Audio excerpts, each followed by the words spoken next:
A question we get a lot about the tab that we have for rent is the power situation.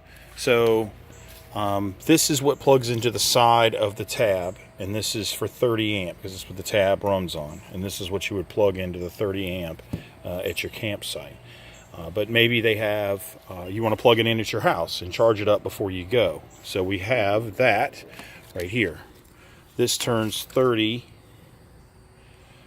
into your, I guess, 110 for your house, right? So you can plug it into the house and charge it up, or if you just have a regular plug wherever you go, that turns it into the 30. The 30 plugs into the male here, and then this plugs into the tab, which powers everything in there. This is just an extra, turns 1 into 3 on regular. The other thing they told me is that some campsites, maybe all the 30s are taken, or the 30s are broken because they get used more, and all you have available is a 50 for whatever reason. This will turn that 30 into a 50. So if you just happen to have a 50 you can plug into and nothing else, you can turn that into 30, and then that plugs into the 30 here, which plugs into the tab, and you're good to go. So you can plug it into the house, you can plug it into 50, or you can plug it into 30.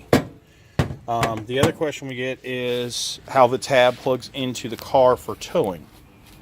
So it's set up with what I call a 7-pin round. Is that right? 1, 2, 3, 4, 5, 6, 7. So 7-pin round, and this plugs in and makes your lights work. But a lot of people have 4-pin.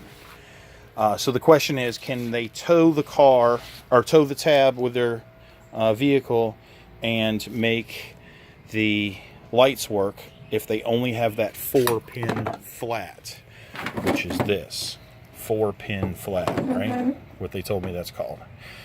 So we found this. The solution they gave me was at U-Haul, and so it plugs into here. The tab goes into this 7-way or 7-pin round, goes in there, and then that turns it into the flat, which a lot of people have on their vehicle and don't have the round. So that turns into that. The only tricky part is we have to ground it. It doesn't work unless you ground it, and here's the ground wire. So I've done that several ways.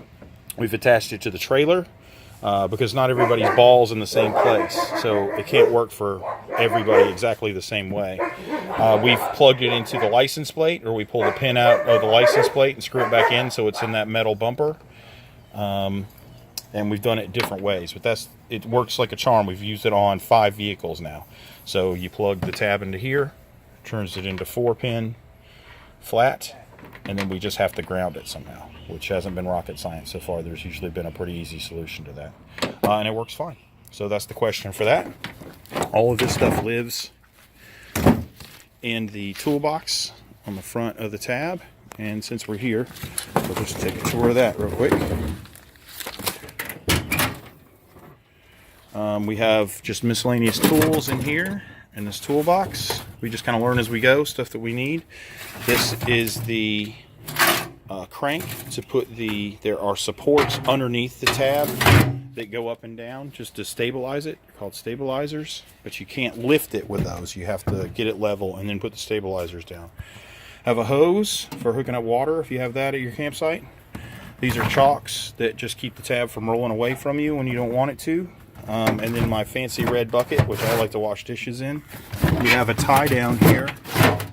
The other tie down just got worn and was looking old and rusty, so I have a brand new one. You can see we haven't even used it yet. The tie down's for the dog.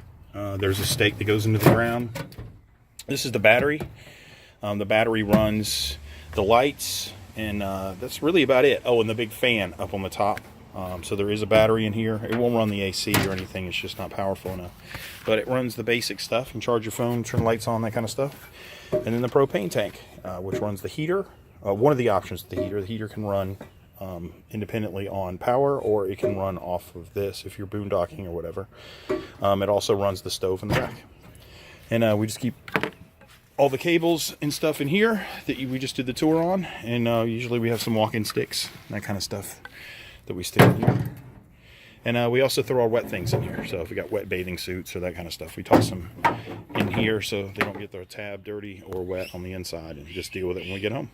So there you go, electrical system.